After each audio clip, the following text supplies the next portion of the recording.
Gerakan-gerakan salat yang dikerjakan dengan baik sesuai contoh baginda Nabi akan merecovery tubuh kita, akan menyehatkan badan kita, menyehatkan organ-organ tubuh kita. Ini janji Allah Subhanahu wa taala. Bapak, Ibu, ayah, bunda yang dirahmati Allah Subhanahu wa taala. Kemudian yang ketiga, kemuliaan yang Allah akan berikan kepada orang yang menjaga salat 5 waktu di awal waktunya.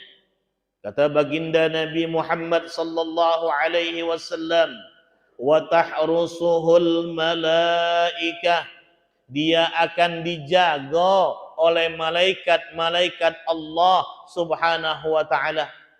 Salat zuhurnya berjamaah, asarnya berjamaah, maghribnya berjamaah, isyaknya berjamaah, subuhnya berjamaah. Apa kata Rasulullah sallallahu alaihi wasallam bagi orang yang salat subuh berjamaah? Wa huwa fi zimmatillah, dia di dalam perlindungan Allah Subhanahu wa taala pada hari itu. Ibu, bapak, ayah, bunda, wong yang jaga salat subuh berjamaah ini, dia hari itu dalam lindungan Allah. Siapa yang aniaya kepada orang yang salat subuh berjamaah, dia akan berurusan langsung dengan Allah Subhanahu wa taala. Allah yang akan membalasnya. Jadi tidak perlu kita balas. Dihina orang, biarin saja. Yang kemarin ibadullah, ibadur rahman, Bapak Ibu. Wa idza khatabahumul jahiluna qalu salama. Apabila orang-orang yang bodoh mencaci maki mereka, ngato-ngatoi dia, kemudian nganiaya dia tidak balas, tapi dibalas dengan ucapan salama, keselamatan. Dicaci tidak balas, dimaki tidak balas, dikato-katoi tidak balas, dianiaya tidak balas. Biarlah Allah yang malas dia, Bapak Ibu sekalian. Orang kalau dicaci maki tidak males, wong kalau dianiaya tidak males, kage Allah yang akan malesnya. Dan balasan Allah lebih pedih daripada balasan manusia. Bapak, Ibu, ayah, bunda, kalau wong ngatoi kita balas ngatoi, impas. Kalau wong nyaci kita balas nyaci, impas. Kalau wong nampar kita balas nampar, kita digoco kita balas ngoco, ini impas. Tapi kalau kita dicaci diem bae, tidak ngelawan, kage Allah yang akan balas dia. Bapak, Ibu, ayah, bunda yang dirahmati Allah Subhanahu wa taala, orang yang jaga salatnya dijaga oleh malaikat Allah. Naik kendaraan, mungkin dia naik motor, ya, harusnya dia celaka karena dia menjaga salatnya, tidak jadi celaka. Naik mobil, nyetir dewek, yang seharusnya dia kecelakaan, tidak jadi kecelakaan. Mungkin celaka, tertabrakan beruntun mungkin, tapi tidak luka-luka badannya, tidak luka-luka sekujur tubuhnya, hanya mobilnya saja yang rusak sedikit, bisa diperbaiki, tapi badannya dijaga oleh malaikat-malaikat Allah Subhanahu wa taala. Wong nak pengen zalim sama dia, nak pengen ngelukai dia, begitu berhadap-hadapan, wong itu kemudian jatuh kasihan melihat dia. Bapak, Ibu, ini luar biasanya orang yang jaga salat 5 waktu dijaga oleh malaikat Allah Subhanahu wa taala. Maka Bapak, Ibu, kalau ngomong sama anak-anak kita, jangan ngomong masalah yang jatuh kepada kesyirikan. Nah, kau kan nak pergi keluar kota, kau kan nak pergi keluar negeri, kau kan nak pergi umrah, nak pergi haji, nak pergi ke pendidikan di luar kota, ke Bandung, ke Magelang, ke Semarang dan lain sebagainya. Kau kan nak masuk Akmil, nak masuk Akpol, nak masuk Telkom dan lain sebagainya. Jangan lupa nak bawa cincin dari mbah buyutmu dulu. Kalau kau bawa cincin ini, kau kaget akan selamat di jalan. Dak katik yang pacak ganggu kau dengan cincin ini pemberian bapak buyut kau, kakek buyut kau. Turun temurun sudah yang maki cincin ini nak. Ya, kalau kau masuk rumah makan kau tidak bayar dengan pakai cincin ini nak. Kalau kau naik bis tidak akan bayar pakai cincin ini ya. Turun bayar ya. Habis keluar dari rumah makan baru bayar. Kalau kau bawa keris ini yang kecil ini nak, kau akan dikasihani orang. Ini keris semar mesem. Kalau engkau bawa ini keris, siapa baik yang nyingok rai kau akan kasihan, ibo akan cinta kepada dirimu. Masya Allah. Syirik Bapak Ibu sekalian. Ya. Jangan berkata begitu. Katakan kepada anak kita, nak, jaga Allah, maka Allah akan menjagamu. Jaga salat 5 waktu, terutama salat subuh berjamaah. Maka dimanapun engkau berada, Allah akan menjaga dirimu dan menyelamatkan dirimu dari segala macam mara bahaya dan malapetaka. Bapak, Ibu, Ayah, Bunda yang dirahmati Allah Subhanahu wa taala. Kemudian yang keempat, kemuliaan yang Allah akan berikan kepada orang yang jaga salat 5 waktunya. Wa tanzilul barakata fi darihi. Allah akan turunkan keberkahan pada rumahnya. Ibu, bapak, ayah, bunda, wong yang jaga salat dijaga rumahnya oleh Allah. Wong yang jaga salat 5 waktu, rumahnya diberkahi oleh Allah. Rumahnya mungkin tidak besar, rumahnya mungkin tidak luas, rumahnya mungkin tidak mewah, tapi dalam rumah yang sederhana, dalam rumah yang tidak mewah, dalam rumah yang mungil itu Allah turunkan keberkahan. Suami istri jarang cekcok, jarang bebala, rukun, damai. Anak dengan anak yang lainnya rukun, damai. Kakak sama adik rukun, damai. Adik sama kakak saling pengertian, rukun, damai. Kenapa? Karena dalam rumah dijaga salat yang punya rumah. Orang yang jaga salat 5 waktu, anaknya salat, suaminya salat, istrinya salat, maka rumahnya diberkahi oleh Allah Subhanahu wa taala. Malaikat rahmat mau masuk dalam rumah itu. Malaikat rahmat senang masuk dalam rumah yang menjaga salat 5 waktunya.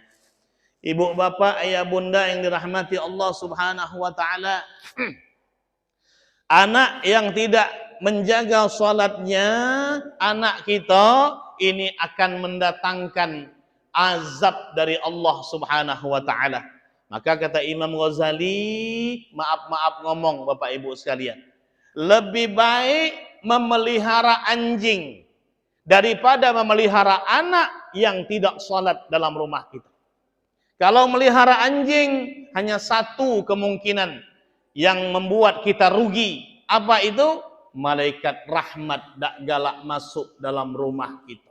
Tapi kalau melihara anak yang tidak salat, maka dua yang akan kita peroleh. Malaikat rahmat dak galak masuk rumah kita, azab Allah pasti akan diberikan dalam rumah kita. Bapak, Ibu, ayah, bunda yang dak galak melakukan salat dalam rumah kita, mengundang azab dari Allah Subhanahu wa taala. Bapak, Ibu, ayah, bunda yang dirahmati Allah Subhanahu wa taala, maka kalau kita dalam rumah ada sopir, kalau kita dalam rumah ada ART, asisten rumah tangga, tidak hanya satu, kadang-kala jumlahnya 2, 3, Bapak Ibu sekalian. Kalau di rumah kita masih ada anak-anak kita yang dia tidak salat, maka Bapak Ibu wajib untuk memberitahukan kepada mereka untuk senantiasa menjaga salat. Kalau orang tidak salat dalam rumah kita akan dilaknat oleh Allah Subhanahu wa taala. Bapak, Ibu, ayah, bunda yang dirahmati Allah Subhanahu wa taala, ini yang keempat, maka orang yang jaga salat rumahnya akan diberkahi oleh Allah Subhanahu wa taala. Tidak kecil, tidak besar rumahnya, ya, tapi berkah dia tinggal di dalamnya. Bapak, Ibu, ayah, bunda, yang kelima, wa yazharu ala wajhihi simas salihin, akan ditampakkan pada wajahnya tanda-tanda orang yang saleh. Nih, orang yang jaga salat, wajahnya tampak sebagai wajah-wajah orang yang rajin sujud, wajah-wajah orang saleh. Wong nyingoknya lah tahu, rajin sujud nih orang nih. Nih orang rajin wudhu nih pasti. Kayak wajah-wajahnya bapak-bapak. Masya Allah, wajahnya bercahaya. Ini bapak-bapaknya. Masya Allah, wajahnya terang benderang. Bapak ibu-ibunya juga wajahnya cerah-cerah. Walaupun tidak pakai skincare. Tapi karena bekas wudhu, bekas sujudnya, bapak-bapaknya Masya Allah. Wajahnya tidak ganteng-ganteng. Tapi sedap dipandang mata. Ibu-ibunya tidak begitu cantik jelita, tapi sedap dipandang mata, tidak jemu-jemu dipandang mata. Dilihat oleh bapak, bapaknya semakin cinta. Bapak dilihat oleh ibu, ibunya semakin cinta. Begitu sampai di rumah dinyanyikannya, tak bosan mataku, tak bosan, oh tak bosan mataku, tak bosan. Masya Allah. Kenapa? Karena wajahnya luar biasa. Wajahnya ada cahaya keimanan, cahaya ketakwaan kepada Allah Subhanahu wa taala, sehingga orang yang melihatnya tak bosan memandangnya. Bapak, Ibu, ayah, bunda yang dirahmati Allah Subhanahu wa taala, kalau orang yang rajin wudu, rajin salat, rajin sujud, walaupun hitam-hitamnya hitam manis, Bapak Ibu. Tapi kalau wong yang tidak pernah wudu, tidak pernah sujud, melalaikan salat, hitamnya hitam legem, Bapak Ibu sekalian. Bapak Ibu sekalian, maka jaga salat, insya Allah ibu bapak akan diberkahi wajahnya oleh Allah Subhanahu wa taala. Ibu, kalau ibu punya suami hitam, Bapak Ibu sekalian, bersyukur ibu. Kenapa Ustaz? Karena ibu punya suami hitam, suami ibu galak salat 5 waktu, rajin sujud kepada Allah, ibu sujud di tangannya, itu seperti mencium hajar aswad ibu. Susah nyium hajar aswad nih Pak, nak berdesak-desaan kita, apalagi ibu-ibu. Susah nak dekat baik sama hajar aswad, apalagi nak nyium hajar aswad. Tapi kalau ibu punya laki hitam, setiap hari nyium tangannya, setiap hari ibu dapat pahala nyium hajar aswad. Ibu bapak, ayah bunda yang dirahmati Allah Subhanahu wa taala. Ini yang ke-5. Yang ke-6, wa yulinullahu qalbuhu. Allah akan lembutkan hatinya orang yang rajin salat. Orang yang jaga salatnya, Allah lembutkan hatinya. Nyingok tetangganya kesusahan, lembut hatinya. Nyingok wong lain yang sedang susah, lembut hatinya. Dibantu wong lain itu. Kekurangan beras, dibantu. Ada jando, dibantu. Jangan jando muda baik yang dibantu. Jando tua tak dibantu. Jando muda cepet dia. Masya Allah. Ada jando sebelah rumah tu. Nah ini dia. Loka, lemak ini. Masya Allah. Jando muda dibantu. Jando tua cak-cak tak tahu Bapak Ibu sekalian. Anak yatim dibantu. Anak yatimnya sebabnya tadi anak jando muda tadi Bapak Ibu sekalian. Nah, auzubillahi min dzalik. Nah, Bapak Ibu, ayah bunda bantu. Orang yang salat 5 waktunya dijaga, hatinya lembut. Ngelihat orang lain tidak ada rasa dengki, iri hati, syirik, dan lain sebagainya. Melihat orang lain yang kemudian dia di bawah garis kemiskinan. Ibo hatinya, terenyuh hatinya. Datang rasa kasihan di hatinya, kemudian tergerak tangannya untuk bantu. Ini orang yang menjaga salat 5 waktu, hatinya senantiasa dilembutkan oleh Allah Subhanahu wa taala. Mudah menangis, mudah meneteskan banyu mata. Wong yang lembut hatinya mudah nangis. Ingat dosa-dosanya, dia sedang zikir kepada Allah di malam yang gelap gulita. Habis salat tahajud, zikir dia, subhanallah walhamdulillah wala ilaha illallah wallahu akbar. Netes banyu matonyo ngalir, banyu matonyo. Sedang sujud akhir di salat tahajudnya, netes banyu matonyo mengalir, banyu matonyo. Sedang baca Quran, netes banyu matonyo, masya Allah. Apakah cengeng ini orang? Bukan. Kenapa? Lembut hatinya. Wong yang lembut hatinya mudah meneteskan banyu mato, Bapak. Ini ciri wong yang lembut hatinya, salah satunya mudah meneteskan banyu mato. Kemudian yang ketujuh, wa yamurru 'ala sirati kal barqil lami'. Dia akan melewati jembatan Siratal Mustaqim. Dia akan meniti jembatan Siratal Mustaqim seperti kilat yang menyambar-nyambar. Wus.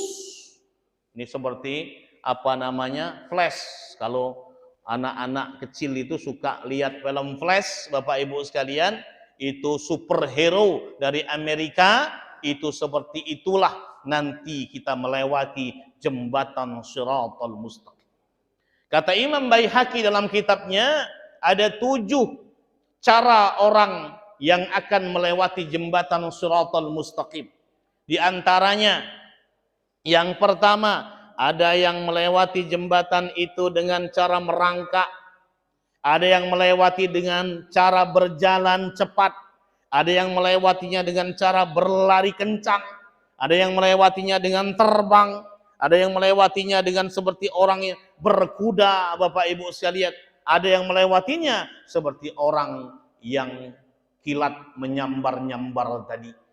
Cepat sekali. Dari sini sampai ke surga, dia luar biasa cepatnya. Tidak sampai lagi ke bawah di dalam neraka Allah Subhanahu wa ta'ala. Maka Bapak Ibu, ayah bunda yang dirahmati Allah, kalau kita kepingin nanti melewati jembatan Siratal Mustaqim seperti kilat yang menyambar, jago salat 5 waktu kita tepat di awal waktunya, dan juga jangan ditunda-tunda, jangan